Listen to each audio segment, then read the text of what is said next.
Halo semuanya, pernah nggak sih kalian kepikiran gimana sih caranya listrik yang dihasilkan di tengah hutan, di gunung, atau di tepi laut bisa nyampe ke rumah kita?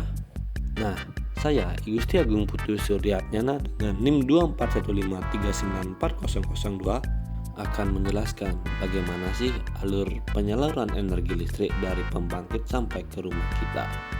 Nah, dari penyaluran ini ada beberapa tahap, yaitu yang pertama itu pembangkit. Apa sih itu pembangkit?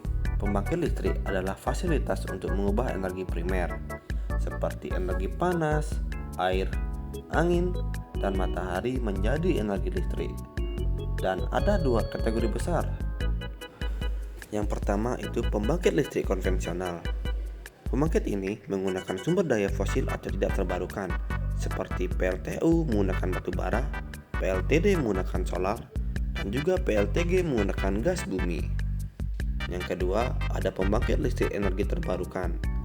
Pembangkit ini menggunakan sumber daya alam yang terbarukan seperti PLTA yang memanfaatkan air, PLTS memanfaatkan matahari, PLTB menggunakan angin, dan juga PLTBG menggunakan limbah biomas dan lain-lain. Nah, tahap kedua itu gardu induk. Apa itu gardu induk? Gardu induk adalah fasilitas penting dalam sistem transmisi dan distribusi tenaga listrik yang berfungsi sebagai penghubung antar pembangkit listrik dengan sistem transmisi dan distribusi. Fungsinya, terminal besar yang mengatur aliran listrik sebelum disalurkan ke konsumen.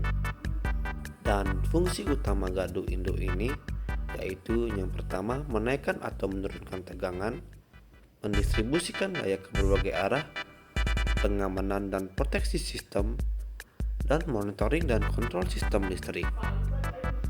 Nah, jenis-jenis gardu induk ini berdasarkan tegangan seperti GTET atau gardu induk tegangan dasar tinggi yang bertegangan di atas 245 kV yang biasanya itu sampai 500 kV. Dan contohnya itu yang menerima pasokan dari PLTU besar seperti Python digunakan untuk transmisi jarak jauh antar daerah atau antar pulau. Yang kedua ada gardu induk tegangan tinggi atau GTET High Voltage Substation yang biasanya bertegangan sampai 150 kV atau 70 kV menjadi penghubung ke daerah-daerah menengah. Dan yang terakhir ada gardu induk tegangan menengah atau GITM. Tegangannya itu sampai 20 kV yang menyalurkan ke gardu distribusi dan akhirnya ke konsumen, rumah, atau industri. Nah, sebelum ke transmisi, kita harus menaikkan tegangan menggunakan gardu induk step up yang bertujuan untuk mengurangi rugi-rugi energi atau losses. Kalau tidak dinaikkan, energi banyak yang hilang di perjalanan dan biaya investasi kabel jadi mahal karena perlu kabel yang lebih tebal. Nah, setelah pembahasan gardu induk, kita lanjut ke tahap ketiga yaitu transmisi listrik. Apa sih itu transmisi listrik? Transmisi listrik adalah tahap di mana listrik yang sudah dihasilkan di pembangkit dialirkan melalui saluran tegangan tinggi yang biasa disebut dengan SUTET atau SUT menuju berbagai gardu induk yang lebih dekat dengan konsumen.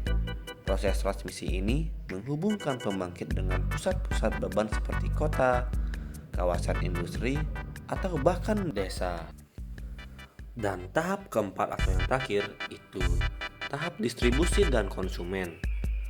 Setelah energi listrik melewati tahap transmisi bertegangan tinggi seperti 150 kV atau 500 kV, listrik akan diturunkan tegangannya di gardu distribusi sebelum akhirnya disalurkan ke konsumen.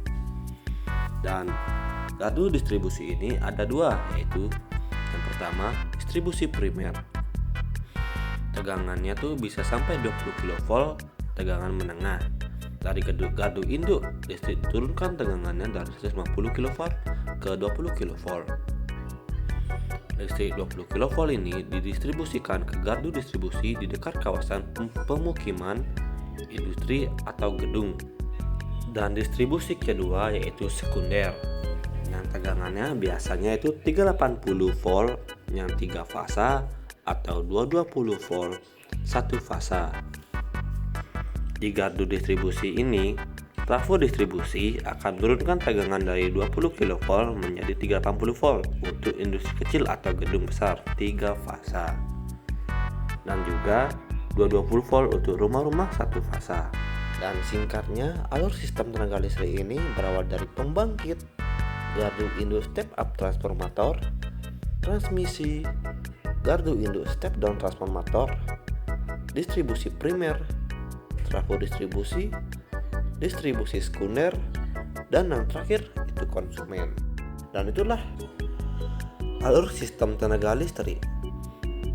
Alur sistem tenaga listrik yang berawal dari pembangkit sampai ke stop kontak kita. Dan pada sesi video akhir ini, saya akan menambahkan EBT, peranan dan solusi masa depan untuk sistem kelistrikan Indonesia. Di tengah tantangan seperti krisis energi fosil, ketergantungan pada batu bara, dan resiko pemadaman akibat beban berlebihan, energi baru terbarukan atau EBT hadir bukan hanya sebagai alternatif, tapi sebagai solusi nyata. EBT tidak menggantikan seluruh sistem konvensional dalam sekejap, tapi berintegrasi secara bertahap dalam sistem kelistrikan nasional. Dan peranannya dibagi berdasarkan skala, seperti 1. Skala besar, masuk ke sistem nasional atau GRIP. Contohnya seperti PLTB Sidrap yang menghasilkan energi 75 MW, PLTS Cerapung Cirata yang menghasilkan energi sampai 145 MW, dan PLTB Tolo yang menghasilkan energi 72 MW. Listrik dari pembangkit ini dikirim melalui jaringan transmisi SUTET atau SUT ke berbagai kota sama seperti pembangkit besar konvensional. Solusinya untuk mengurangi emisi karbon, menjaga cadangan batu bara, dan verifikasi sumber energi di sistem kelistrikan nasional. Yang kedua, skala menengah, distribusi lokal atau regional. Contohnya seperti PLTMH, mini hydro, PLTBM, biomasa laut kecil, dan PLTS komunal di pulau terpencil. Biasanya disalurkan langsung melalui jaringan distribusi menengah atau rendah, tanpa melalui jalur transmisi panjang. Solusinya nih untuk elektrifikasi desa 3T, mengurangi losses akibat jarak transmisi jauh, dan mendukung pembangunan wilayah pinggiran. Yang ketiga, skala kecil atau off-grid atau konsumen mandiri. Contohnya seperti PLTS atap rumah, PLTS sekolah, puskesmas, dan kantor. Listrik digunakan langsung oleh pemilik atau disalurkan sebagian ke PLN lewat sistem grid tied. Solusinya nih untuk penghematan tagihan listrik, mendukung gaya hidup ramah lingkungan, dan meningkatkan ketahanan energi individual, misalnya saat PLN padam. Nah, kesimpulannya itu EBT bukan sekedar pembangkit alternatif, tapi bagian penting dari sistem kelistrikan modern.